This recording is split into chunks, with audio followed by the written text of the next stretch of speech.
Hello everybody, hope you're doing well. Welcome back to the MCN. There's not a huge amount happening within the community because, hey, Friday's the live stream. That's when we get all the key information. So I'm going to take a little bit of a break away. That largely means it's probably been a few like crystal opening type videos, and I'll be back fresh coverage on Friday. Unless something breaks, and then I'll be covering that from places unknown. So let's see what we got for you. So there's... Okay, first of all, the retry button. Not quite sure what this is in terms of arena. So this is from a player. This is Janawam. Last week posted this and there was a retry button. I don't know what this feature is. Is it a beta feature? Is it something that's just there as a glitch? It could be any number of reasons why a retry button would be there. The concept of retrying was, say, like a stamina refill, if you remember those things. That could be it, or it could be completely nothing. Take this with a pinch of salt. It just appears there. It's got a little kind of like lock by it, but I think this is Janawam died during the fight. Critical failure, of course, is not exactly a nice thing. But let's just say that could be that you can see that a critical failure taking damage, or maybe something happened in the fight. Either way, not sure why it's in there. Maybe just a glitch. I'm going to assume it's a glitch, and yeah, or maybe it could be something where you buy with units, and what it does is gives you a chance to keep your win streak intact. We talk about the infinite streak quite a bit in the world of MCOC. To a bit of funny news, and because the game is glitched at times, Shout out to Citizen Bravo, who showcased this, and also with the tagline, Professor, I don't feel so good. If you've seen the movies, the MCU the movies, the Infinity Wars the movies, then you'll know about that reference about not feeling so good, and then going into ash mode, dust mode. And in this case, pixel mode. Yes. Isn't it funny when things like that, darndest things happen. Right, on to serious bits of coverage now, and your Trello Board weekly update. Love the fact Kabam are doing this. At least gives you a picture of like what is happening in the world of MCOC with what's been investigated, what is live, what has been a complaint, etc, etc, etc. So under investigation at the moment is Neuroshocks are displaying the incorrect potency on champions info pages. We've got a consistent crash in the new Alliance Wars map when you open up the bottom right team tab. Not great. A fix is live for weak spot boost because it wasn't working correctly. Definitely, I actually use weak spot in Nightmare raids, so this is good if that's the case. And I did notice that things weren't exactly enjoyable last Nightmare raids sequence, so I've got to do better next time, knowing that at least that will be fixed. In rare cases, Dark Phoenix can trigger immortality twice in a fight. What? That's good for those that have a Dark Phoenix of a rarity. Of course, if you don't, you're like me. Dark Phoenix can become permanently unable to be knocked out even when her immortality buff is nullified and a passive is prevented by ability accuracy reduction. I hope this wasn't something that was seen in Alliance Wars and any type of things like Battlegrounds where you're going to face off against that particular champion, highly likely as a, she was chase champion, you spent a lot of units to get her.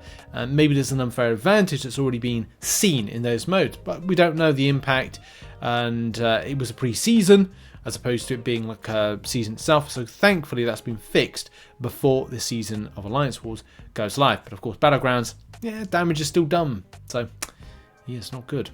And now on to arena farming. I love seeing these from time to time. This is done by Aini MCOC. Aini, are you okay? Aini, are you okay? Are you okay, Aini? More on that later, or maybe not.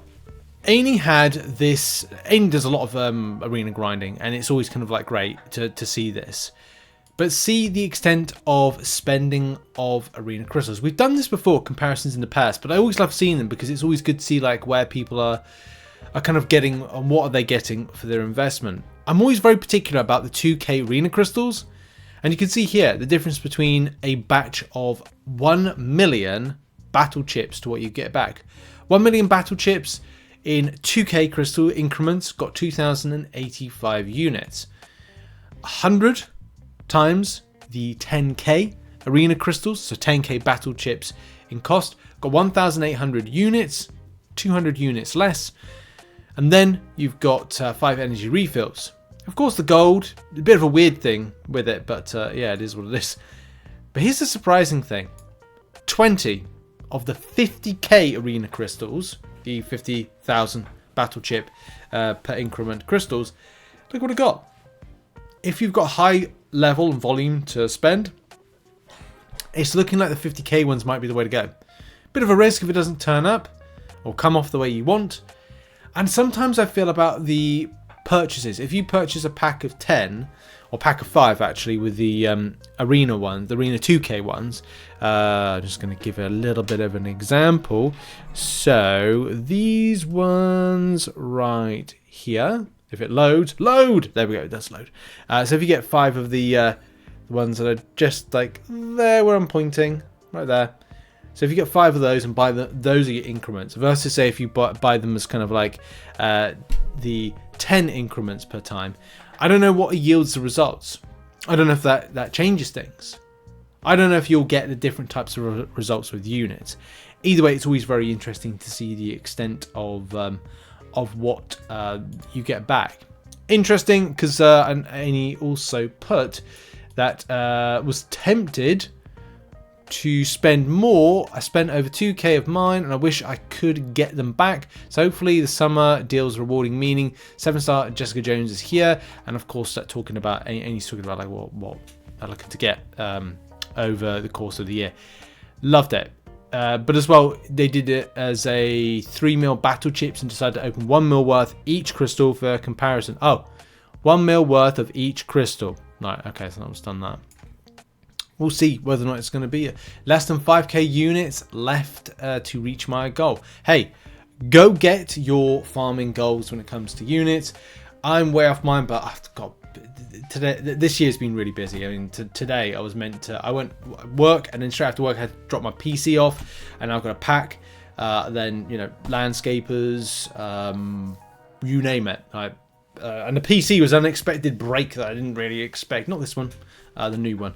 But anyway, it is what it is. We move on to the next story. So this all kind of like Crystal Force opening malark. It's definitely got a vocal bunch of people that are passionate about things being forced open on them, wherever you lie with your thoughts. And we talked in yesterday a little video that brought in your as a community thoughts on, well, if it's one thing for one situation and the same thing for another, items being sold and crystals being forced open, data within the game, then shouldn't you have more autonomy to go, I've got a random item in my inventory, why can't I sell it? It's kind of, there's a permanent weird thing, why can't I just get rid of it? Because theoretically that's doing exactly the same as this. Well, look, going back to the original situation, and obviously go and check out that video if you're interested in what that topic is about. When asked about the crystal opening event, you remember the Realm event, where we then now learned as of last week that a lot of players were holding out on crystals because of sentimental reasons, why they kept the high volume still. Again, I don't know. I really don't know why, but people have their own sentimental reasons, they do. But it's just that there was an event. Brian Grant sacrificed. People sacrificed a lot of, crystals. Anyway. So when asked about doing an event, main thing I'm saying is to make an event out of it. Well, Kabam already did an event out of it. A crystal opening event would do nothing except make the process take longer for everyone, as they would still be auto-opened afterwards, as they need to be wiped from the server. We ran a crystal opening event in the past. We were told the crystal opening event was a massive L. I don't think it was a massive L, but I think that it's something that not everybody was aligned with doing it. And that's a tough one, isn't it? Maybe that was the last time you'll ever see like an event like that. Was it something that, Brian even sacrificed something? Was it an event, you could say conspiracy theory, was it an event built for him that he was then going to have his swan song, his walk into the sunset? I doubt it, but it's like you look at a situation of lots of people could have opened crystals, not everybody did. We then learned in the last week that people have held on to a lot of crystals and Kabam are going to just wipe the data of them. But also, there are a lot of players I reckon that have got those crystals from the last, I don't know, 4 or 5 years of the game and have just gone and just quit the game. That again is another real situation, and only they will find out that they've got a load of items expiring in their stash when they eventually, or if they actually return back to the game. They might have a load of new champions that they didn't realise. It's going to be a surprise, isn't it? But did you think that the Realm event was a massive L? Let me know in the comments. Okay, so I've got, to end the MCN today, I've got the most strangest. This will probably be a banned story at some stage, but this is at the early point of somebody stealing somebody's account, right? This is crazy, absolutely crazy. We say stolen because, in fact, this particular player, now, without revealing the player themselves, are being accused of taking a player's account, right? But in fact, what they did was they actually gave the person their account. Hang fire on this, let's go over it. So in this particular bit of back and forth, and I don't know why, and this was something that was handled via game, so I don't know if people are using global chat. Like, don't use global chat to like interact with people. That's the first thing. You can see here, like, they're trying to find out like which account it is. Yeah, it's that particular account.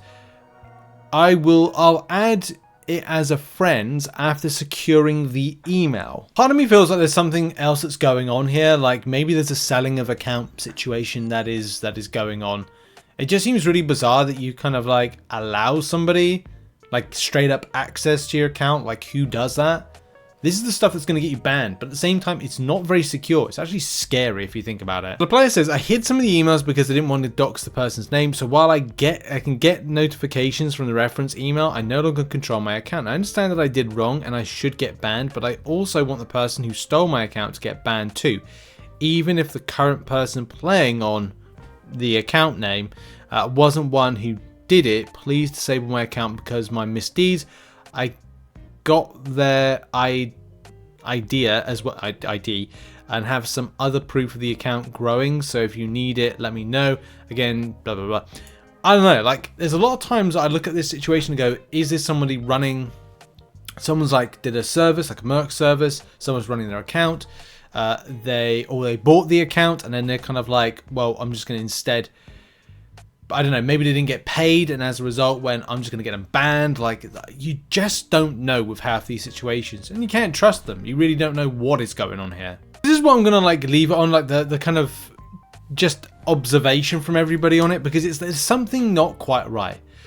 Player, and basically like the headline is, yeah, player breaks TOS, seek sympathy, in place there is none. Your account wasn't stolen, you gave it away. Yes, but also I think there could be something more to it. Like, I think that there's a transactions, well, a potential transaction and maybe like a money exchanged hands, possibly. Seems a bit weird. Like, something's fishy here. Something's not right. I think it's hilarious that you gave them the password for the actual email too. That's another thing. That to me is like there's something up. That is not worth stealing. Talking about the account, it's not a great account to be honest, but it's an interesting. It's just there's interesting raised eyebrows of this. Sus. So a guy walks into a police station and says, I'd like to file a report. I just robbed a bank and I left my getaway car running outside. While I was inside robbing the bank, someone stole it, so please find my car. So is this kind of the case? Yeah, what does everyone else think about this situation? Giving them the keys, giving them the password, giving them the account email. Like, that seems weird. But then to go like, well, I want to get them banned after, to me, hints that a transaction's gone south. Something hasn't worked out. But this is a very rare situation when something has been admitted to this early. Usually we'd expect the person that was then operating the account after to go, I got banned, I did not realize why. Oh yeah, the account was made in somewhere like the US and now it appears in Malaysia. You know, sussy sus sus. yeah, interesting situation. And that is it for the MCN today. Thank you very much for watching. And check out some other content located on screen. And I'll see you all probably for some fresh content on Friday when I'm back from a little break. Cheers. Bye.